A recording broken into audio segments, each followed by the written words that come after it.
नमस्कार। आज हम यहाँ पर एनसीईआरटी की क्लास 8 का विज्ञान का चैप्टर 11 विद्युत धारा के रासायनिक प्रभाव के जो महत्वपूर्ण पॉइंट हैं या महत्वपूर्ण तथ्य हैं वो यहाँ पर जानेंगे। जो पदार्थ अपने से होकर विद्युत धारा को प्रवाहित होने देते हैं वे विद्युत के सुचालक अच्छे चालक होते हैं।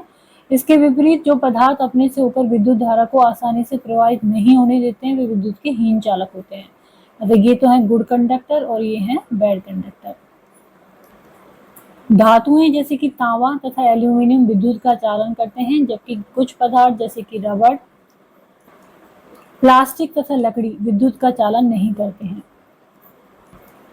विद्युत धारा के ऊष्मीय प्रभाव के कारण बल्ब का तंतु उच्च ताप तक गर्म होकर दीप्त हो जाता है।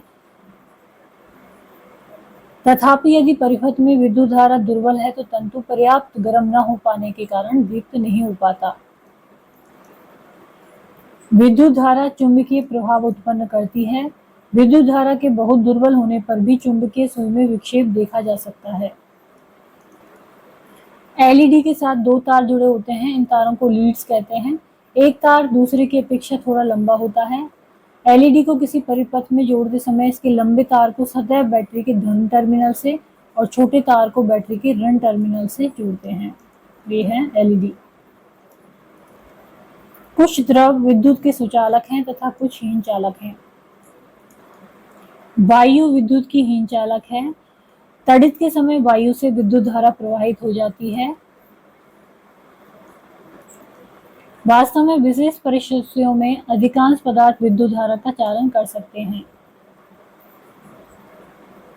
यही कारण है कि पदार्थों को चालकों तथा विद्युत रोधियों के रूप में वर्गीकृत करने की अपेक्षा अच्छे चालक, सुचालक, गुड कंडक्टर या हीन चालक, बैड कंडक्टर के रूप में वर्गीकृत करने की अधिक मान्यता दी जाती है। जब हम आसुत जल में नमक घोलते हैं तो हमें नमक का घोल प्राप्त होता है। यह विद्युत का अच्छा चालक है। जो जल हमें नलों, हैंडपंपों, कुओं तथा तालों आदि से प्राप्त होता है वह शुद्ध नहीं होता है। इसमें अनेक लवण घुले हो सकते हैं। खनिज लवणों की थोड़ी मात्रा इसमें प्राकृतिक रूप से विद्यमान होती है, इसलिए यह जल विद्युत का सुचालक होता है। इसके विपरीत जो आसुत जल होता है वो लवणों से मुक्त होने के कारण हीन चालक होता है। विद्युत चालन करने वाले अधिकांश द्रव अम्लों, क्षारकों तथा लवणों के विलयन होते हैं। विद्युत द्वारा किसी पदार्थ पर किसी वांछित धातु की परत निक्षेपित करने की प्रक्रिया को विद्युत लेपन कहते हैं। यह विद्युत धारा के रासायनिक प्रभाव का एक सर्वाधिक सामान्य उपयोग है। उद्योगों में धातु की वस्तुओं पर किसी दूसरी धातु की पतली परत विलेपित करने के लिए इसका व्यापक रूप से उपयोग किया जाता है।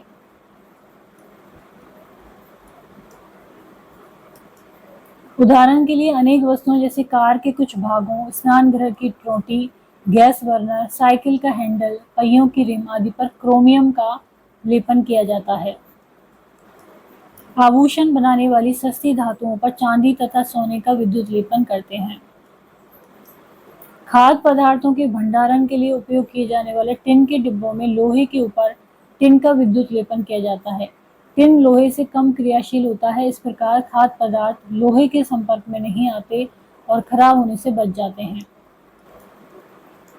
पुलों तथा स्वचालित वाहनों को प्रबल बनाने के लिए लोहे का उपयोग किया जाता है, तथापि लोहे में संक्षारित होने तथा जंग लगने की प्रवृत्ति होती है, अतः इसे संक्षारण तथा जंग लगने से बचाने के लिए लोहे पर जिंक की परत निक्षेपित कर दी जाती है।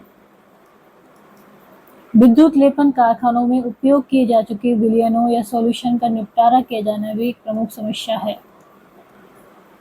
कुछ द्रव विद्युत के सुचालक हैं तथा कुछ हीन चालक हैं। विद्युत चालन करने वाले अधिकांश द्रव अम्लों, क्षारकों तथा लवणों के विलयन होते हैं। किसी चालक द्रव में विद्युत धारा प्रवाहित होने पर रासायनिक अभिक्रियाएं होती हैं। इसे विद्युत धारा का रासायनिक प्रभाव कहते हैं। विद्युत धारा द्वारा किसी पदार्थ पर वांछित धातु की परत निक्षेपित करने की प्रक्रिया को विद्युत लेपन कहते हैं। तो ये यहाँ पर हमने इम्पोर्टेंट पॉइंट इसके बताए। पूरा चैप्टर देखने के लिए एंड स्क्रीन पे देखें या तो